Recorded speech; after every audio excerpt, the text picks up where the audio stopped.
আসসালামু আলাইকুম দর্শক, দূরদর্শন টিভি সংবাদে আপনাদের স্বাগতম। সাথে আছি আমি মেহেদি হাসান। চলুন শুরুতে দেখে নেওয়া যাক সংবাদ শিরোনাম। জাতীয় সংসদে সাইবার নিরাপত্তা সংশোধন বিল 2026 পাস। প্রধানমন্ত্রীর নির্দেশে বাতিল হলো 2026-27 অর্থ বছরে বাজেট পরবর্তী ঐতিহ্যবাহী নৈশভোজ।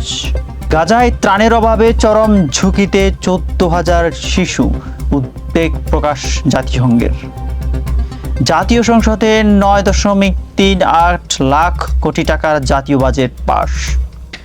ট্রাইবেকারে অঘটন, জার্মানিকে হারিয়ে কোয়ার্টার ফাইনালে প্যারাগুয়ে, বিদায় নিল নেদারল্যান্ডসও।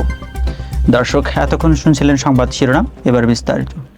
জাতীয় সংসদে সাইবার নিরাপত্তা সংশোধন বিল 2026 পাস।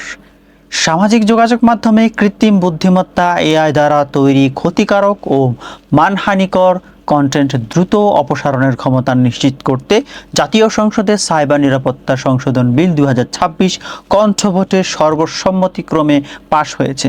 এই সংশোধনের ফলে মোট মেটাসহ ফেসবুক অন্যান্য আন্তর্জাতিক প্রযুক্তি প্ল্যাটফর্মগুলোতে একটি নির্দিষ্ট সময়ের মধ্যে বিতর্কিত কন্টেন্ট সরিয়ে নিতে বাধ্য থাকবে। একই সাথে বিভ্রান্তিকর তথ্য ও মানহানির সংজ্ঞা আরও আধুনিক করা হয়েছে। প্রধানমন্ত্রীর নির্দেশে বাতিল হলো 2026-27 অর্থ বছরের বাজেট পরবর্তী ঐতিহ্যবাহী নৈশভোজ।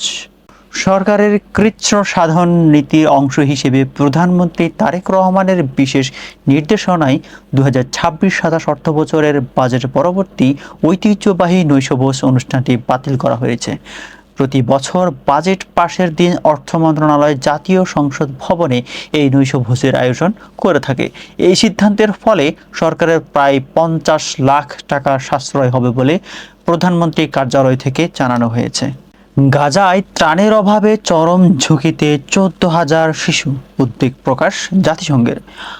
আন্তর্জাতিক রাজনৈতিক অস্থিরতা এবং গাজায় চলমান সংঘাত জোরে ত্রাণ সরবরাহে চরম অচলাবস্থা তৈরি হয়েছে। জাতিসংঘের এক সর্বশেষ প্রতিবেদনে জানানো হয় তীব্র ত্রাণের অভাব এবং পুষ্টিহীনতার কারণে গাজায় প্রায় 14,000 শিশু বর্তমানে চরম মৃত্যু ঝুঁকিতে রয়েছে। একই সাথে 6 লক্ষাধিক শিশু শিক্ষাবঞ্চিত অবস্থায় দিন কাটাচ্ছে। এই মানবিক সংকট নিরসনে বিশ্ব নেতাদের দ্রুত রাজনৈতিক পদক্ষেপ নেওয়ার আহ্বান জানিয়েছে জাতীয় সংঘ। জাতীয় সংসদে 9.38 লাখ কোটি টাকার জাতীয় বাজেট পাস।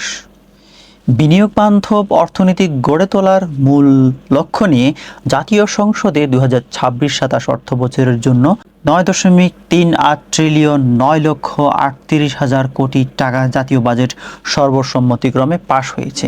এবারের বাজেটে মূল্যস্ফীতি নিয়ন্ত্রণ এবং দেশের সামষ্টিক অর্থনীতিতে স্থিতিশীলতা ফিরিয়ে আনার উপর বিশেষ জোর দেওয়া হয়েছে। একই সাথে জুয়া প্রতিরোধে কড়া আইনের পাশাপাশি ক্রিপ্টোকারেন্সি ও ভিপিএন ভিত্তিক অবৈধ আর্থিক লেনদেন বন্ধে কঠোর শাস্তির বিধান রাখা হয়েছে। ট্রাইবেকারে অঘটন, জার্মানিকে হারিয়ে কোয়ার্টার ফাইনালে প্যারাগুয়ে, বিদায় নিল নেদারল্যান্ডসও। ফুটবল মাঠে আরও একটি রোমাঞ্চকর রাত উপভোগ করল বিশ্ববাসী। হাই ভোল্টেজ নকআউট ম্যাচে শক্তিশালী জার্মানিকে পেনাল্টি শুটআউটে হারিয়ে বড় অঘটন ঘটিয়েছে প্যারাগুয়ে। নির্ধারিত সময়ের খেলা সমতায় থাকার পর ট্রাইবেকারে প্যারাগুয়ের গোলরক্ষকের নৈপুণ্যে বিদায় নিতে হয় জার্মানিদের। অন্যদিকে অপর এক শ্বাসরুদ্ধকর ম্যাচে নেদারল্যান্ডসকে পেনাল্টি শুটআউটে বিদায় করে কোয়ার্টার ফাইনালের টিকিট কেটেছে মরক্কো। দর্শক, এই ছিল আজকের মতো সংবাদ। এতক্ষণ আমাদের সাথে থাকার জন্য অসংখ্য ধন্যবাদ। আপনাদের সাথে ছিলাম আমি মেহেদি হাসান। পরবর্তী সংবাদ দেখার আমন্ত্রণ জানিয়ে এখানে শেষ করছি। দূরদর্শন টিভির সাথে থাকুন। আল্লাহ হাফেজ। আসসালামু আলাইকুম।